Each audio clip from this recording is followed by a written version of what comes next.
Hey guys, how's it going? Michael Troy here. Today we're looking at the all-new Aquaman #1 from DC's All-In initiative. Will it make a splash or will it leave me lukewarm? We're gonna find out. Subscribe to my channel if you haven't already. Hit that like button and let's get right into it. Okay, so this is the new Aquaman #1. I feel like the art is very pretty. I love a shark. How dare they? I don't think the shark is inside the book. But, I don't know. I thought I'd give it a try. The art looks pretty. I feel like Aquaman is very hit or miss. I've been enjoying the Absolute line. And some of the new books are, like I said, very hit or miss. But I felt like this one is pretty good. It's kind of weird because it starts out like this is not a story of a boy, hero, lover, or even a king. This is the story of Arthur Godkiller in this gorgeous 2-page spread. The art is pretty gorgeous. It's a little too effects heavy. I don't know, maybe that's like a modern thing, but it isn't confusing. At least it looks really good. I mean, this is pretty epic right here.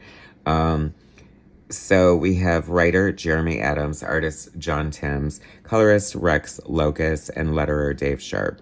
So, like I said, this art is really gorgeous. Not sure entirely how I feel about the look of Aquaman. And not sure, he has these like aquakinesis powers, so he can control water now, and he's trying to learn how to do them. It's a little gimmicky. I mean, the precept of the all-in thing is to turn it on its ear a little bit. More with the Absolute books, I'm thinking. So, I don't know what the mantra is for all-in. But if he has like a water sword, that's kind of stupid. I'm sorry, but I don't know. It's like, I feel like they always want to give him a gimmick. Like, give him a hook. You know, it's like, just tell an interesting story with Aquaman. You don't need a gimmick. And he's between clean-cut Aquaman, he kind of looks like a Ken doll, and bearded, crazy hirsute Aquaman with sort of clean-cut, bearded Daddy Aquaman in a way. I don't know, whatever. Anyway, he looks super handsome, maybe a little too handsome. The art is very pretty, gorgeous. The colors are beautiful and sweeping. I really do love the way that John Timms draws the water, and you know, it would make sense that if you're drawing Aquaman, you should be able to draw water well, but he's creating a lot of great movement here with the Coast Guard ship and the angles he's choosing, and it looks very dynamic, the ship coming down. So it's very epic in scope. We're opening very well. It feels like a movie. I don't know how, like, the new pyrokinesis powers are, or the aquakinesis powers are interesting. You know, him trying to figure it out. That's always been kind of a fun thing with superheroes and kind of been lost in years. Like, especially if you see a Marvel movie, like, everyone's so powerful. And not only are they powerful, they're in complete control of their powers and know how to execute them perfectly. So it's always kind of fun to see a hero struggle with their powers. Gorgeous double-page spread. Another double-page spread, like 6 pages in. Interesting. But I guess that shows the epic scope. And, you know, you have Atlantis. I think that you kind of know what you're going to get from an artist and an Aquaman tale by how they draw Atlantis. And that looks gorgeous.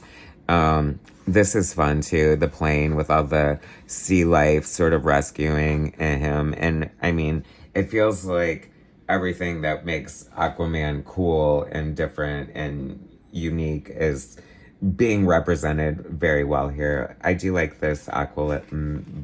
Is that Aqualad? Yeah. Yeah, because Tempest, Garth is Tempest, right? So that's Aqualad. And then, I don't know, he has a baby, this mysterious Pearl.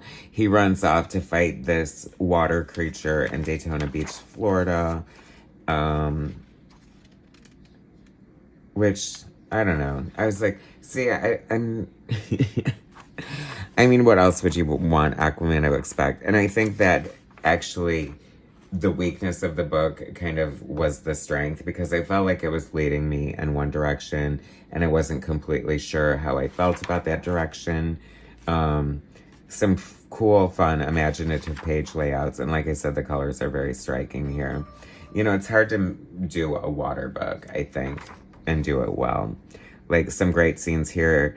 But then he comes back from fighting it, and Atlantis is destroyed. And this was another point of my contention to me. I feel like this is every beginning of every new story arc of either Wonder Woman or Aquaman. Like Paradise Island is being conquered or destroyed. Atlantis is gone, disappeared, you know, missing, this, that, or the other. And I feel like it's almost like a weakness of the character. Like sometimes I feel like he's like the king of Atlantis, but you kind of have to take Atlantis out of the story to make it interesting half the time. I don't know, does that ring true? But that said, like I said, so he goes to the Justice League looking for Batman. And I found this interesting too. So Zatanna is like, this pearl eludes me. Some, you know, it's like defies, you know, magic analysis, blah, blah, blah, whatever. I do love the way the Justice League are drawn. They look very cool in here.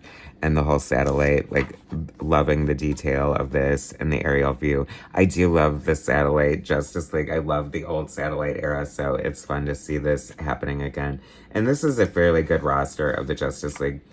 I did review Justice League Unlimited, and, you know, like, a lot of these side books that are coming out from DC, like, I thought it was just okay.